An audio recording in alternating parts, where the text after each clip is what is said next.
Saya akan cerita Syekh Muhammad ibnu Abdul Wahab ibnu Sulaiman An-Najdi At-Tamimi. Dan lucu, ada orang kesimpulan semua Tamimi itu turunannya orang nggak benar. Subhanallah, sahabat itu banyak yang Tamimi, Pak. Ini aneh. Nasab itu nggak bisa untuk menetapkan jelek buruknya seseorang. Ya, ini Tamimi, pokoknya Tamimi, ya. Tamimi di Mekah itu apa namanya, Madinah itu, dari mulai sahabat tabi'in itu banyak ulama, ya. Kemudian beliau dibesarkan di keluarga bapaknya itu alim, yaitu Abdul Wahab. Kakeknya Sulaiman juga sang alim, ahli fikih, dan sekaligus juga orang yang sangat berperan di dalam mahkamah. Kemudian beliau menghafal Al-Quran sejak umur 5-6 tahun dan sudah tamat sebelum umur 10 tahun. Beliau dikaruniai kecerdasan di atas rata-rata dan kemauan tinggi untuk mendapatkan ilmu, terutama ilmu syar'i. Akhirnya diawali dengan pengembaraan mencari ilmu sambil haji, kemudian tidak kembali ke Najd, ke Dir'iyah, ke Uyainah, maaf. Bahkan dilanjutkan untuk belajar ke Madinah, ke Mekah. Di antaranya para ulama, ini adalah Syekh Hayat As-Sindi dan juga ulama-ulama Al-Hijaz pada saat itu. Lalu beliau juga belajar ke Irak. Di antaranya adalah Syekh Al-Majmu'i, guru besarnya. Namun akhirnya pecah kongsi, bukan karena adanya suatu intrik-intrik pribadi, karena Syekh Majmu'i disiksa, teror, karena dekat dengan Syekh Muhammad ibnu Abdul Wahab. Lalu beliau berniat untuk melanjutkan mencari ilmu ke Syam, namun qadarullah, fasilitas tidak memungkinkan. Bahkan beliau hampir mati di tengah jalan, kerah kausan, kecapean, kelaparan, kurang bekal. Akhirnya beliau memilih kembali. Setelah beliau mulai beranjak dewasa, ilmu sudah mulai matang, maka beliau mencoba untuk menyebarkan dakwah.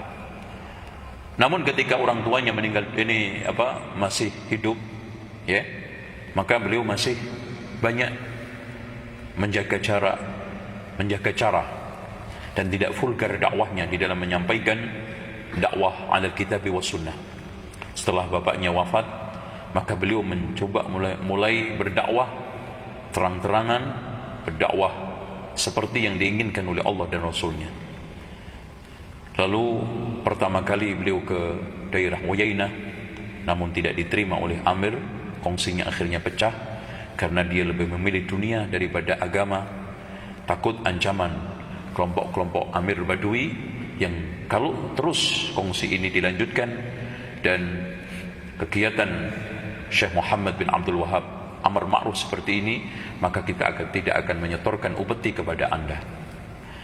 Akhirnya terpaksa keluar. Bahkan dalam satu riwayat diancam mau dibunuh.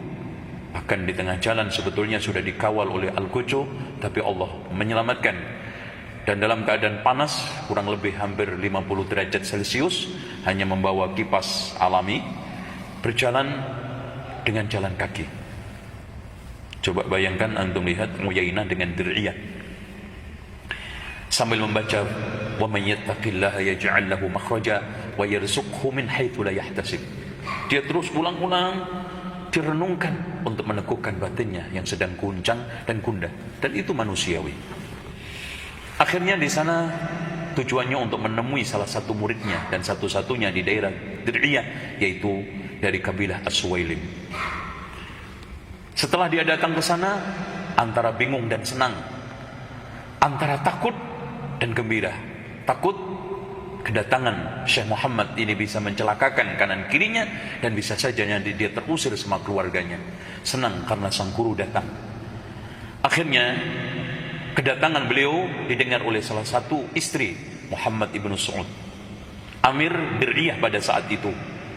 Karena dia salah seorang yang sangat berakhlak, sangat senang ilmu, sangat senang orang alim. Akhirnya datanglah ke rumah Suwailim tersebut. Akhirnya di sanalah ada harapan untuk tinggal. ungkapan-ungkapan yang menyenangkan dari sang istri ada. Akhirnya dia pulang menceritakan kepada suaminya. Setelah cerita panjang lebar, maka beliau mengatakan, suruh aja datang ke sini. Istri yang bijak, lagi sangat cerdas. Beliau mengatakan, wahai Muhammad, jangan dia suruh datang ke kamu. Kamulah datang ke sana. Karena kalau kamu panggil, nanti kesan orang kanan kiri akan jelek, bahwa dia nanti akan terjadi fitnah. Dia dipanggil, mungkin diadili, mungkin akan diperlakukan secara tidak senonoh atau macam-macam persepsi. Dengan kamu datang ke sana, mereka akan hilang semua persepsinya itu, dan hormat buat kamu dan kehormatan juga buat dia. Akhirnya datanglah ke rumah. Terjadilah pembicaraan yang akhirnya bahwa Muhammad bin Saud mendukung utuh dakwanya Syekh Muhammad bin Abdul Wahab, dan Syekh Muhammad bin Abdul Wahab membuat suatu perjanjian juga, sampai, wahai Muhammad, seandainya nanti kamu menang dan kuat, pergi enggak dari sini.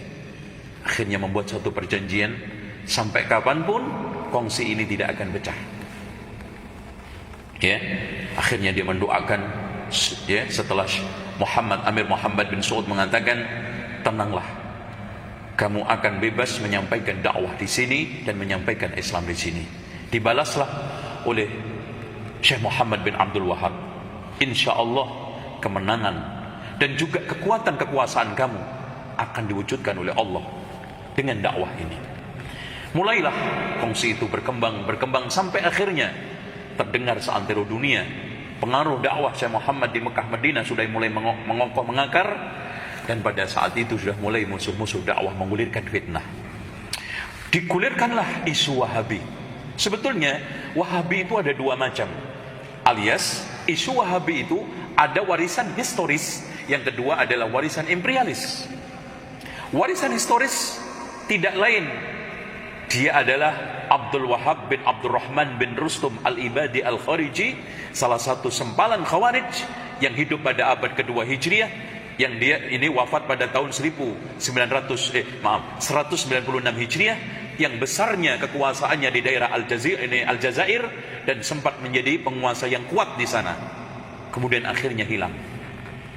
Inilah hadirin sekalian, memang kalau kita membaca sejarah Wahabiyah yang didirikan oleh Abdul Wahab bin Abdurrahman bin Rustum al-Ibadi ini memang sangat-sangat buruk sekali. Dia sangat benci kepada ahli sunnah dan anti kepada Syiah. Ajarannya keluar dari Al-Quran dan Sunnah, dan Islam sama sekali gak ada. Sehingga stigma buruk kepada kepada Abdul Wahab bin Abdurrahman bin Rustum al-Ibadi alias Wahabiyah ini negatif di dalam sepanjang sejarah. Di kalangan orang Arab, terutama Timur Tengah. Terukir, dan antum bisa baca di dalam kitab Al-A'lam kalangan Zikri. Khairuddin Az-Zikri di sana menjelaskan panjang lebar tentang masalah bagaimana firqah Wahabiyah ini yang hidup pada abad kedua Hijriah. Nah, bersama berjalannya zaman dan waktu, stigma buruk Wahabi dia dibenak oleh orang-orang Arab ini sangat jelek karena ajarannya menyimpang, eksklusif, suka mengkafirkan, keluar dari Quran Sunnah, sangat benci kepada ahli sunnah, sangat anti kepada Syiah.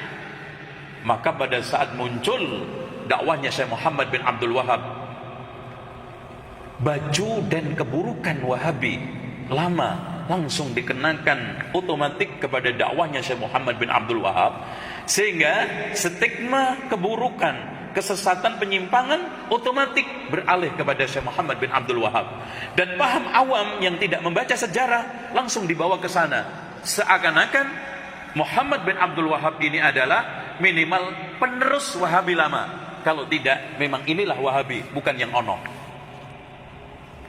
Inilah warisan historis. Anehnya di sekalian, kebanyakan bukan kalangan awam loh.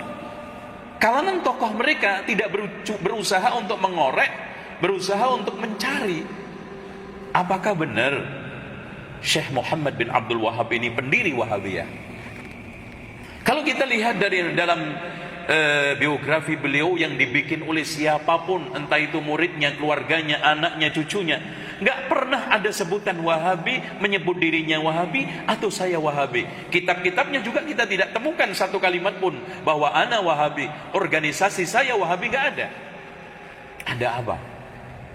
Kalau diambil dari namanya Muhammad, harusnya Muhammadi atau Muhammadiyah. Karena rata-rata tokoh itu ketika membuat suatu kelompok atau organisasi atau ormas atau jamaah, diambil dari nama siapa? Nama dirinya. Contoh, Torekot Qadiriyah karena pendirinya Abdul Qadir. Samaniyah karena Syekh Saman. Ya, Naksabandiyah karena Naksabandi. Contoh aja, kalau kita lihat tokoh-tokoh yang beredar sekarang lah, Ahmadiyah karena Mirza Ghulam Ahmad, kan gitu. Bahaiyah karena Bahauddin. Terus nggak mungkin ada orang buat kelompok nama orang lain dipakai, itu nggak ada, Pak, kecuali ini aja satu.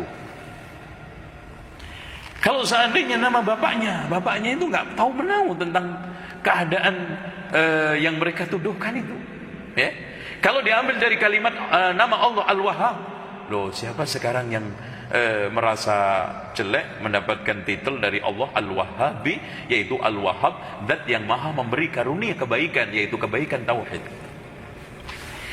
Intinya ternyata yang ditekankan oleh mereka adalah Wahabi warisan imperialis. Nah, ini sejarahnya, warisan imperialis.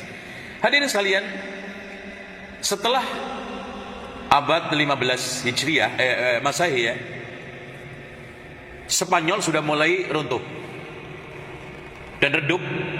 Kemudian sebetulnya sejak abad 13 menjelang 14, Turki Utsmani itu sudah mulai muncul. Bersama munculnya itu juga ada Daulah Safawiyah yang Iran, ya. Bersama itu juga ada Mongolia, sempat berjaya pada zaman Hulagu, kemudian tumbang lagi, ya, pada zaman Genghis Khan puncaknya. Kemudian setelah matinya Genghis Khan, maka redup, kalah dengan pamornya Turki. Kemudian muncul lagi Timur Leng yang anak cucunya Hulagu, saat itu melakukan satu gerakan penguasaan dunia, dan sejarah pembantaiannya dan sejarah kebengisannya tidak pernah bisa dilupakan oleh sejarah.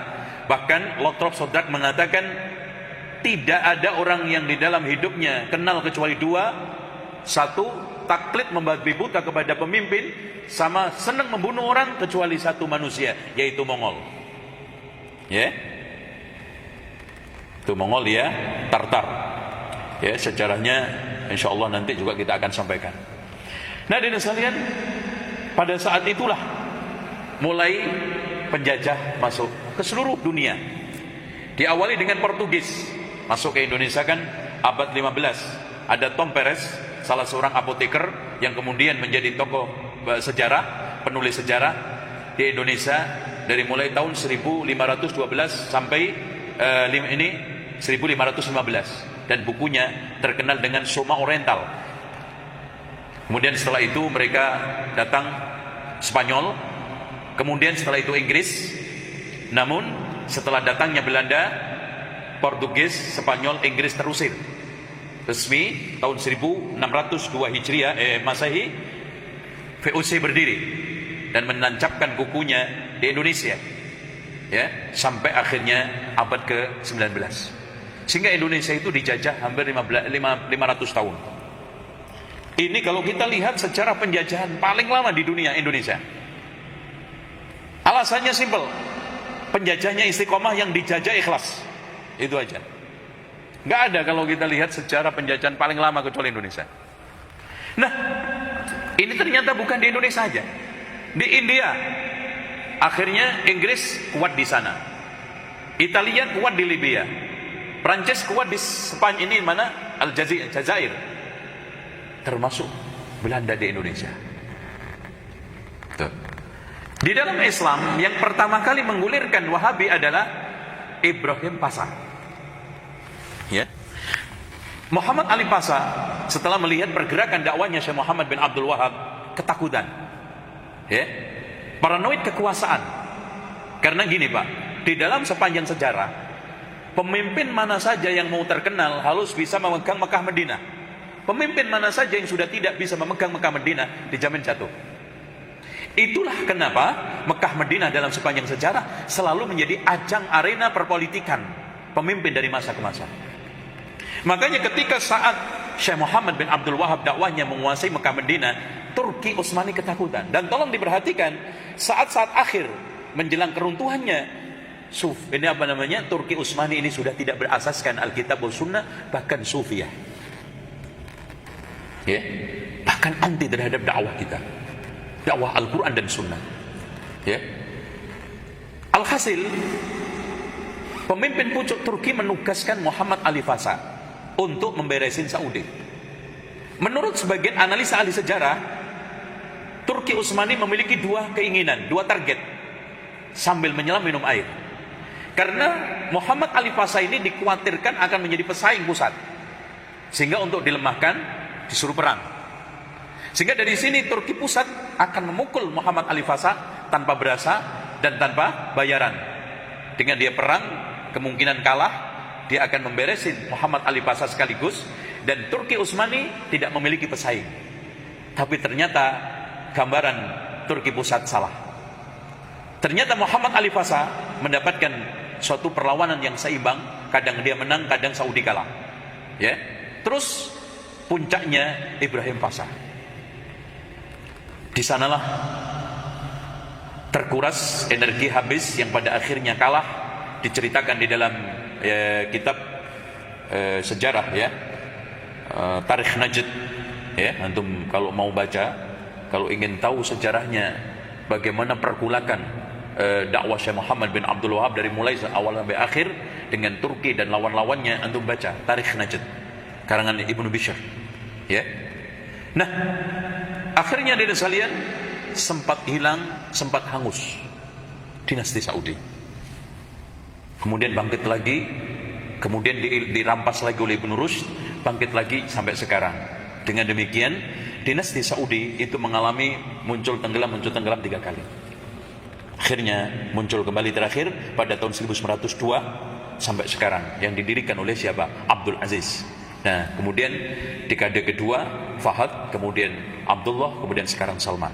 Ini rentetannya. Nah, hadirin sekalian, kembali kepada tadi, Ibrahim Pasha lah yang menggulirkan pertama kali isu Wahabi itu takfiri, gitu. Wahabi itu khawarij. Jadi stigma itu, pokoknya siapapun ketika memandang Wahabi itu khawarij, Wahabi takfiri, itu yang pertama kali menggulirkan adalah Ibrahim Pasha. Sampai hari ini, bahkan pernah saya mendapatkan buku tulisan kiai saya di pondok pesantren, hati-hati firqah 3. Wahabi tokohnya Khawarij tokohnya Ibnu Taimiyah, Rafidhah tokohnya Ibnu Qayyim, Wahabi tokohnya Muhammad bin Abdul Wahab. Ini suatu hal yang sangat aneh, karena stigma tadi.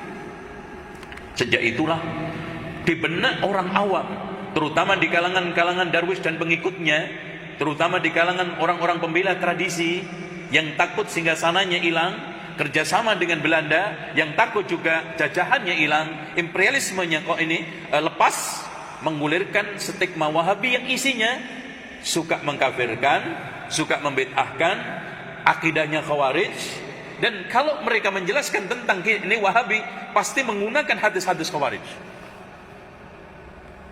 Inilah